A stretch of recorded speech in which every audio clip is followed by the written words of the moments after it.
Hello ಎವ್ರಿವ್ಯಾನ್, welcome back to ನೇತ್ರ Kannada YouTube channel. ಎಲ್ಲರೂ ಹೇಗಿದ್ದೀರಾ? ನಾನಂತೂ ತುಂಬ ಚೆನ್ನಾಗಿದ್ದೀನಿ. ಏನಿದು ಶಾಪಿಂಗ್ ಅಂತ ನೋಡ್ತಾ ಇದ್ದೀರಾ?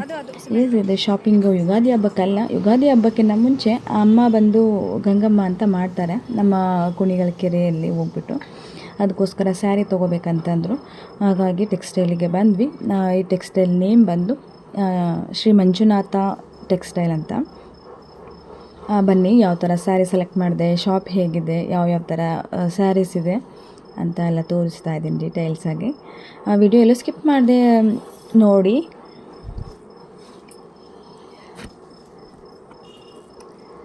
ಸ್ಯಾರಿ ಬಂದು ಅಮ್ಮ ಕಮ್ಮಿದೆ ಸಾಕಂತ ಅಂದರು, ಯಾಕೆಂದರೆ ಡೈಲಿ ಯೂಸಿಗೂ ಆಗುತ್ತೆ, ಆ ರೀತಿ ಬೇಕಂತಂದರು.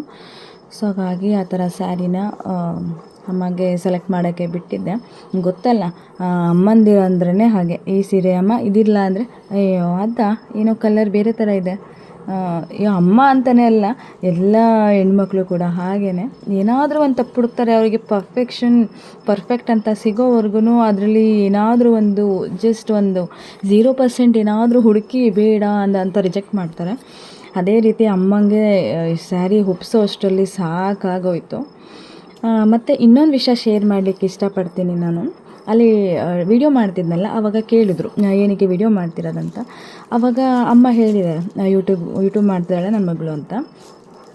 ಆವಾಗ ಎಲ್ಲರೂ ಕೇಳಿದರು, ಯೂಟ್ಯೂಬ್ ಮಾಡ್ತಿದ್ದೀರಾ, ಏನಿದೆ ನಿಮ್ಮ ಚಾನಲ್ ನೇಮು ಅಂತೆಲ್ಲ ಕೇಳಿಬಿಟ್ಟು ಅವ್ರ ಫೋನಲ್ಲಿ ಓಪನ್ ಮಾಡಿ ಕೊಟ್ಟೆ ನಾನು. ನನಗೆ ಕನೆಕ್ಟ್ ಕೂಡ ಆದರು ಅವರು. ಮತ್ತು ಅಲ್ಲೇ ನನ್ನ ವೀಡಿಯೋಸ್ ಕೂಡ ಎಲ್ಲ ಓಪನ್ ಮಾಡಿ ನೋಡ್ತಾಯಿದ್ರು. ಒಂಥರ ರೆಸ್ಪಾನ್ಸ್ ಚೆನ್ನಾಗಿತ್ತು. ನನಗೆ ಆವಾಗ ಅನಿಸಿತು, ಯೂಟ್ಯೂಬರ್ಗೂ ಒಂದು ಒಳ್ಳೆ ಬೆಲೆ ಇದೆ, ಸ್ಥಾನ ಇದೆ, ಇದು ರೆಸ್ಪೆಕ್ಟ್ ಕೊಡ್ತಾರೆ ಅಂದ್ಬಿಟ್ಟು. ಮತ್ತು ಎಷ್ಟು ಚೆನ್ನಾಗಿ ಮಾತಾಡ್ಸಿದ್ರು, ಚೆನ್ನಾಗಿ ಕೂಡ ಟ್ರೀಟ್ ಮಾಡಿದ್ರು. ನನ್ನ ವೀಡಿಯೋಸ್ ನಾನು ಅಲ್ಲೇ ಸ್ಯಾರಿನ ಸೆಲೆಕ್ಟ್ ಮಾಡ್ತಾ ಕೂತಿದ್ವಿ ಎಲ್ಲ. ಆಗಲೇ ಅವರ ಫೋನಲ್ಲಿ ನನ್ನ ವೀಡಿಯೋಸ್ ಎಲ್ಲ ಪ್ಲೇ ಮಾಡಿ ನೋಡ್ತಿದ್ರು. ಆಮೇಲೆ ಇವತ್ತಿನ ವೀಡಿಯೋ ಮಾಡ್ತಿದ್ದೀರಲ್ಲ, ಯಾವಾಗ ಅಪ್ಲೋಡ್ ಮಾಡ್ತೀರಾ ಅಂತ ಕೂಡ ಕೇಳಿದರು. ನಾನು ಈಗ ಅವರಿಗೊಂಥರ ಕ್ಯೂರಿಯಾಸಿಟಿ, ನಮ್ಮ ಶಾಪಲ್ಲಿ ಇವಾಗ ಸ್ಯಾರಿ ತೊಗೋತಿದ್ದಾರೆ, ಯಾವಾಗ ಅಪ್ಲೋಡ್ ಮಾಡ್ತಾರೆ ಅನ್ನೋದು ಅಂದ್ಬಿಟ್ಟು, ಅದಕ್ಕೆ ನಾನು ನಾಳೆನೇ ಮಾಡ್ತೀನಿ ಅಂತ ಹೇಳಿದ್ದೀನಿ. ಬಟ್ ಅದಕ್ಕೆ ಇವತ್ತು ಸ್ಯಾರಿ ತಂದಿದ್ದು ನಾನು ವಿಡಿಯೋ ಇವಾಗ ಫುಲ್ಲು ಎಡಿಟ್ ಎಲ್ಲ ಮಾಡ್ತಾಯಿದ್ದೀನಿ. ಮಾರ್ನಿಂಗ್ ನಾಳೆನೇ ಹಾಕ್ಬೇಡ ವಿಡಿಯೋ ಅಂತ. ಏಕೆಂದರೆ ಅವರಿಗೆ ನಿರಾಶೆ ಆಗಬಾರ್ದಲ್ವ.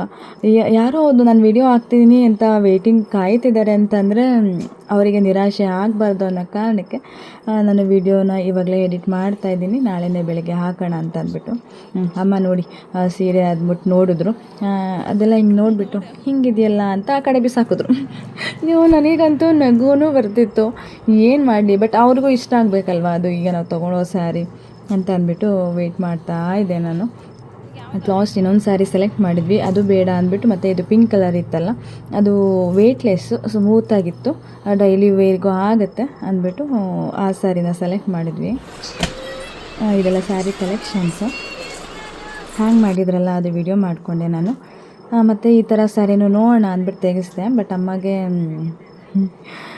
ಯಾವುದನ್ನು ಪರ್ಫೆಕ್ಷನ್ ಅಂತ ಅನ್ನಿಸ್ಲಿಲ್ಲ. ನಮ್ಮ ಅಮ್ಮಂಗೆ ತುಂಬ ಕಷ್ಟ ಇದೆ ಸ್ಯಾರಿ ಒಪ್ಪಿಸೋದು ಅಂದರೆ. ಆ ಒಂದು ಕ್ಷಣಕ್ಕೆ ನನಗೆ ನಮ್ಮ ಅಪ್ಪು ಸರ್ದು ಅರಸು ಫಿಲಮಲ್ಲಿ ಅವರು ಟೆಕ್ಸ್ಟೈಲಲ್ಲಿ ಸೇಲ್ಸ್ ಬಾಯ್ ಆಗಿರ್ತಾರೆ. ಆ ಸ್ಯಾರಿ ಬಂದವರಿಗೆಲ್ಲ ಸ್ಯಾರೀಸ್ ಎಲ್ಲ ಹಿಂಗೆ ತೋರಿಸಿ ಡಿಸ್ಪ್ಲೇ ಕೊಡ್ತಾ ಇರ್ತಾರಲ್ಲ, ನಂಗೆ ಆ ಸೀನ್ ಇಷ್ಟ ಆಯಿತು. ಯಾಕೆಂದರೆ ಅವರಿಗೆ ಸ್ಯಾರಿ ಒಪ್ಸೋದಕ್ಕೆ ಆಗಲ್ಲ. ನಮ್ಮ ಅಪ್ಪು ಸರ್ ಅಂತೂ ಸ್ಯಾರಿ ತೆಗೆದು ಹಾಕಿ ಫುಲ್ಲು ರಾಶಿ ಆಗುತ್ತೆ.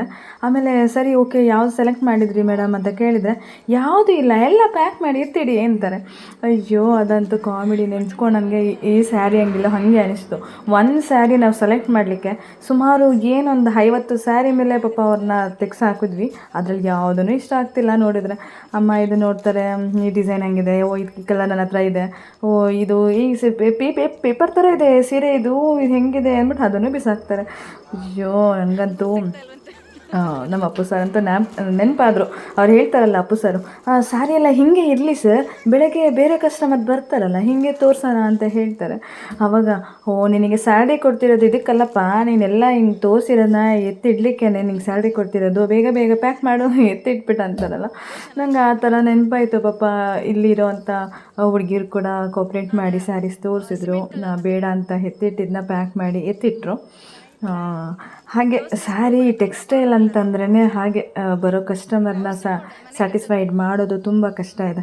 ಅವರಿಗೆ ಪರ್ಫೆಕ್ಷನ್ ಆಗಬೇಕು, ಕಲರ್ ಆಗಲಿ, ಕ್ವಾಲಿಟಿ ಆಗಲಿ, ಮತ್ತು ರೇಟು ಲಾಸ್ಟಲ್ಲಿ ಆಯಿತು ಸೆಲೆಕ್ಟ್ ಅಂತೂ ಮಾಡ್ತೀವಿ, ಬಟ್ ಲಾಸ್ಟಲ್ಲಿ ರೇಟಲ್ಲಿ ಮಾತಾಡೋದಿದೆಯಲ್ಲ, ಅದೂ ಕಷ್ಟ ಇದೆ. ನಾವು ಬಾರ್ಗಿನ್ ಮಾಡೇ ಮಾಡ್ತೀವಿ, ಯಾವುದೇ ವಿಷಯ ತಗೊಂಡು ತರಕಾರಿಗೆ ಹೋದ್ರೂ ಬಾರ್ಗಿನ್ ಮಾಡ್ತೀವಿ, ಅಂಥದ್ರಲ್ಲಿ ಸ್ಯಾರಿ ವಿಷಯದಲ್ಲಿ ಬಿಡ್ತೀವ ಹೆಣ್ಮಕ್ಳು? ಅದೇ ರೀತಿ ಸ್ಯಾರಿಲಿ ಇದು ನಮ್ಮ ಸೀರೆಯ ಕತೆ. ಈ ಕತೆ ಹೇಗಿತ್ತು, ನಿಮಗೆಲ್ಲ ಇಷ್ಟ ಆಗಿದ್ರೆ ಲೈಕ್ ಕೊಡಿ, ಕಾಮೆಂಟಲ್ಲಿ ತಿಳಿಸಿ ಸ್ಯಾರಿ ಬಗ್ಗೆ.